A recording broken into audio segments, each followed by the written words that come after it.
अगर आप भी लेना चाहते हैं देश दुनिया की तमाम जानकारी तो आज ही सब्सक्राइब करें हमारे चैनल को। साथ ही नीचे दिए बेल आइकन को जरूर दबाएं ताकि हर अपडेट आप तक पहुंच सके। नमस्कार, साक्षी न्यूज नाटक और आप सभी का स्वागत है। पश्चिम बंगाल में राजनीतिक बवाल बढ़ता ही जा रहा है और तृणमूल कांग्रेस नेताओं में पार्टी छोड़ने की जो होड़ मची है उसको देखते हुए लोग यह अंदाजा लगाने में जुटे हुए हैं कि चुनावों तक ममता दीदी की पार्टी में कितने नेता बचेंगे। राज्य सरकार के कैबिनेट मंत्री पद से इस्तीफा देने के बाद वरिष्ठ नेता शुभेंदु अधिकारी ने गुरुवार को तृणमूल कांग्रेस की सदस्यता से भी इस्तीफा दे दिया। पार्टी अभी इस झटके से उबर पाती कि शुभेंदु के इस्तीफे के कुछ घंटों के भीतर ही तृणमूल कांग्रेस विधायक जितेंद्र तिवारी ने आसनसोल नगर निगम प्रमुख के पद तथा पार्टी की ओर से दिए गए सभी पदों से इस्तीफा दे दिया। कुछ दिन पहले ही उन्होंने पश्चिम बंगाल सरकार को एक पत्र लिखकर औद्योगिक शहर आसनसोल को केंद्रीय कोष से वंचित रखने का आरोप लगाया था। गृह मंत्री अमित शाह शनिवार को 2 दिन के बंगाल दौरे पर जाने वाले हैं। अमित शाह के बंगाल पहुंचने से पहले ही तृणमूल कांग्रेस जिस भूचाल का सामना कर रही है उससे आगे के बारे में अंदाजा सहज ही लगाया जा सकता है।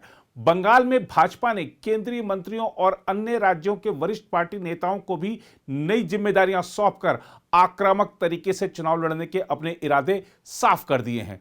इस बीच केंद्र सरकार ने पश्चिम बंगाल सरकार से कहा है कि वह केंद्रीय प्रतिनियुक्ति के लिए भारतीय पुलिस सेवा के 3 अधिकारियों को तत्काल कार्यमुक्त करे। केंद्र ने कहा कि इन अफसरों को नई जिम्मेदारियां दी जा चुकी हैं। अधिकारियों ने बताया है कि पश्चिम बंगाल के मुख्य सचिव को भेजे गए एक पत्र में केंद्रीय गृह मंत्रालय ने कहा है कि आईपीएस काडर नियमों के मुताबिक विवाद की स्थिति में राज्य को केंद्र का कहना मानना होगा। गृह मंत्रालय ने कहा है कि 3 आईपीएस अधिकारियों को पहले ही नई जिम्मेदारियां दी जा चुकी हैं और उन्हें फौरन कार्यमुक्त किया जाना चाहिए। अधिकारी ने बताया कि भोलानाथ पांडे को पुलिस अनुसंधान और विकास ब्यूरो में पुलिस अधीक्षक बनाया गया है, जबकि प्रवीण त्रिपाठी को सशस्त्र सीमा बल के डीआईजी के तौर पर नियुक्ति दी गई है। वहीं राजीव मिश्रा को भारत तिब्बत सीमा पुलिस का आईजी नियुक्त किया गया है। पत्र की प्रति पश्चिम बंगाल के पुलिस महानिदेशक को भी भेजी गई है।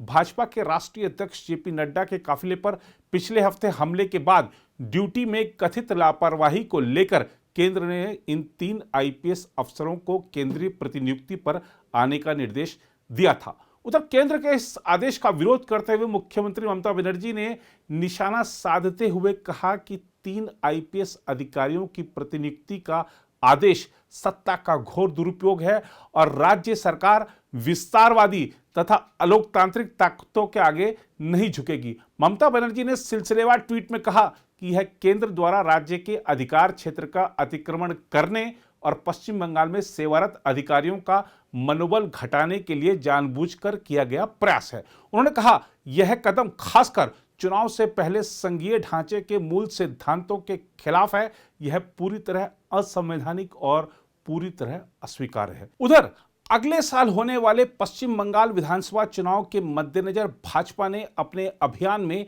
युद्ध स्तर पर तेजी लाते हुए केंद्रीय मंत्रियों, एक उप मुख्यमंत्री और कई केंद्रीय नेताओं को विभिन्न मोर्चों पर तैनात किया है और उन्हें 6 से 7 संसदीय क्षेत्रों की जिम्मेदारी सौंपी है।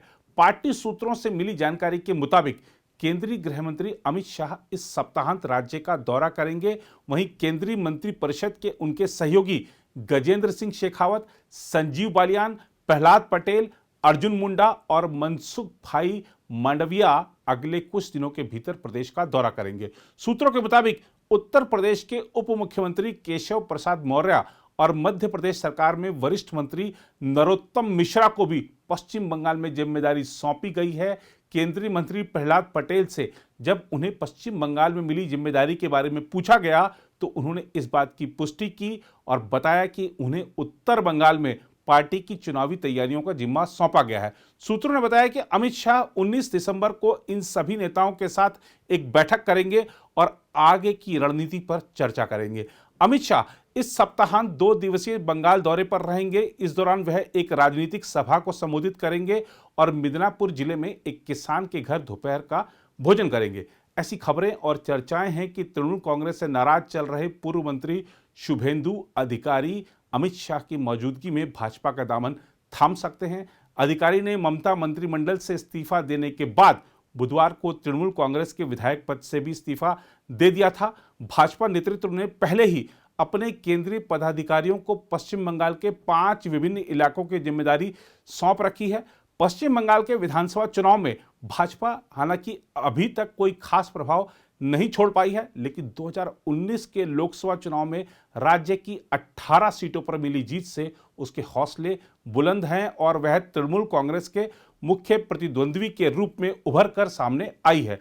पार्टी के नेता लगातार दावा करते आ रहे हैं कि इस बार के विधानसभा चुनाव में भाजपा मुख्यमंत्री ममता बनर्जी के नेतृत्व वाली तृणमूल सरकार को उखाड़कर सत्ता से बाहर फेंक देगी।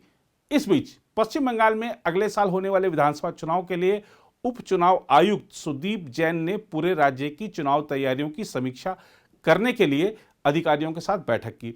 पश्चिम बंगाल के मुख्य चुनाव अधिकारी के करीबी सूत्रों ने बताया कि बुधवार रात को कोलकाता पहुंचे सुदीप जैन अगले 2 दिनों तक सरकार के अधिकारियों के साथ संवाद करेंगे।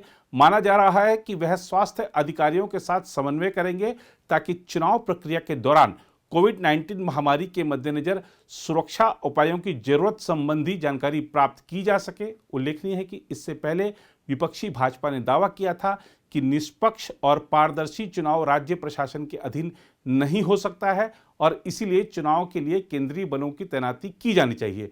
पश्चिम बंगाल विधानसभा के लिए अगले साल अप्रैल मई में चुनाव होने हैं।